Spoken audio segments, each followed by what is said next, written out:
Добар ден на сите, почитуван министер, почитуван декан, почитувана представничка на UN Women, почитувана сопруга на амбасадорот на САД во Република Македонија, почитувани професори, представници на институциите, граѓанските здруженија.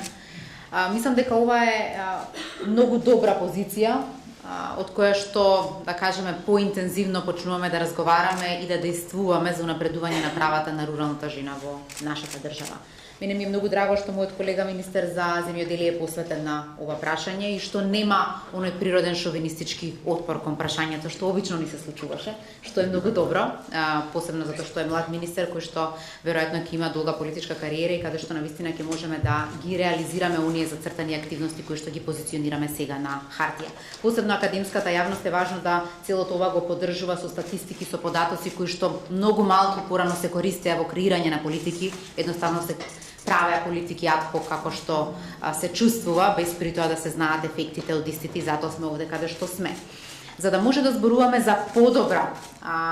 реализација на вклученоста на жените, не само како физичко вклучување на жените во земјоделието, затоа што тоа постои како, но да не е на ниво на експлоатација, туку на ниво на лидерство, потребно е да зборуваме за имотот. И јас сметам дека Министерството за земјоделие во делот на своите програми може да направи максимум и тоа ќе го направи, но ако не зборуваме за другите имотни прашања во нашата држава, за тоа како катастарот го води имотот и како го распоредуваме имотот во семејството,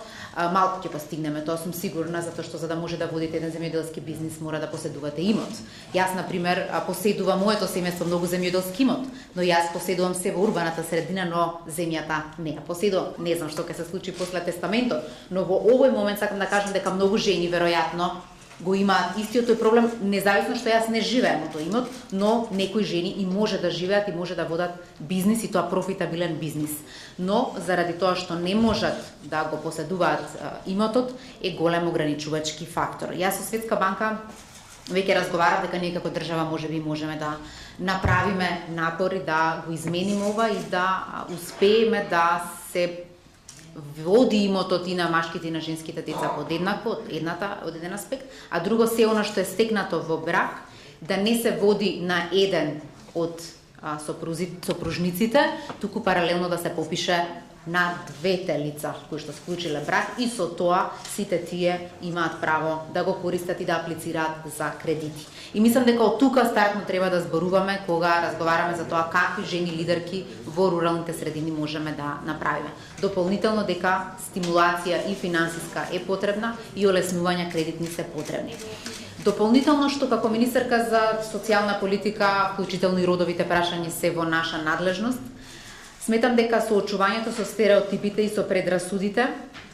во руралните средини е уште поголема отколку во урбаните средини, а многу често ние жените од урбани средини сакаме да кажеме ако можев јас, може секоја, не. Треба да разговараме посебно за жените во рурални средини кои што немаат пристап ниту до услуги и многу помалку информации стигнуваат до нив за да може да бидат заштитени и од насилство од една страна, од друга страна од стереотипите кои што им ги наметнува околината во која што живеат или во која што се нашле во даден момент. Токму затоа и како министерство и како влада се насочуваме кон градење на градинки. Секогаш ме прашуваат ама зошто градинките, зошто баш во рурални средини, што си се запнала за прашањето. Јас велам градинките имаат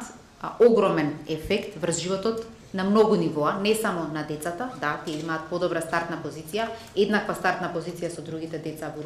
урбани средини, но жените имаат пристап до слободно време кога нивните деца се во градинка, со тоа може да аплицираат за работни места или може да размислуваат за тоа како да го напредат земјоделското земјиште што го имаат, да создадат бизнис, едноставно може да се посветат на сопствената кариера и може да се вработат на друго место ако сметаат дека не треба да работат земјоделие. Но во секој случај сметам дека руралната жена е во фокусот на оваа влада и низ низа активности кои што се превземаат низ различни министерства ќе постигнеме подобрување на условите, но секако ја повикувам академската јавност и меѓународните организации да ги следат сите чекори и да ни даваат препораки дали